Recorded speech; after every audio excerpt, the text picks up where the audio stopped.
In this video, we will discuss what is required to limit global warming to 1.5 degrees Celsius, the temperature goal of the Paris Agreement, the concept of net zero by 2050, and what a net zero target is.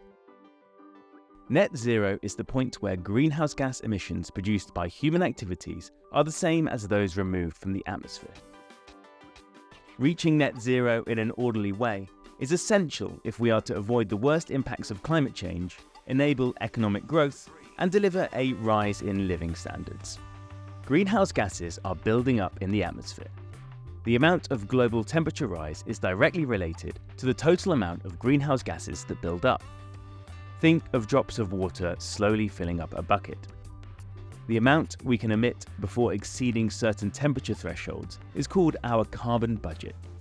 Humans have already emitted well over 2,500 gigatons of carbon dioxide. Meanwhile, scientists have calculated that to limit warming to 1.5 degrees Celsius, the remaining carbon budget is 400 gigatons, and we are on track to use this up by as early as 2030.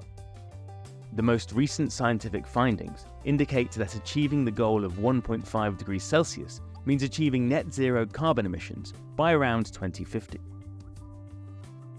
To remain below 1.5 degrees Celsius warming, it's not only the endpoint of net zero that's important, but also how we get there along an emissions pathway. These pathways can take different routes to net zero. A pathway without sufficient early action would require steep emissions cuts later. These may not be feasible, or delayed action could lead to crossing of irreversible climate tipping points, creating huge global economic disruption. On the other hand, an orderly transition that avoids tipping over the 1.5 degree temperature goal requires global emissions reductions by 45% by 2030 and net zero by 2050. This allows for more economic stability. Pathways incorporate meeting other Sustainable Development Goals, or SDGs, including energy access and economic growth. They also factor in different stages of economic development between countries, as well as population growth. Many developing countries have low historic and current emissions levels, and have contributed little to the climate emergency they face the most. Developed countries must carry the vast majority of emission reductions. However, developing economies also need to reach net zero so that we keep global temperature rise to 1.5 degrees, the goal requested in the Paris Agreement. Different stakeholders, including governments, businesses, investors, and individuals, all have a role to play in financing the transition. The challenge today is to grow economies and improve livelihoods in the most low-carbon, affordable way.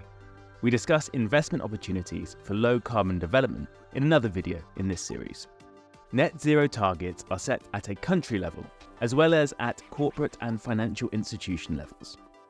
Setting net zero targets means the organization has understood or baselined the emissions that they are responsible for, is taking action to drive rapid and deep emissions cuts, has set near and long-term targets for these emissions cuts, and only uses carbon removals when around 90 to 95% of emissions cuts have been achieved. Setting net zero targets is good for funds and businesses to track and reduce their climate impact, manage transition risk, incentivize investment in green solutions, stay ahead of climate-related regulation and disclosures, and attract climate-focused investors.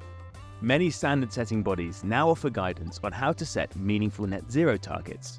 More information on this, including a how-to guide, can be found on BII's Climate Toolkit web pages.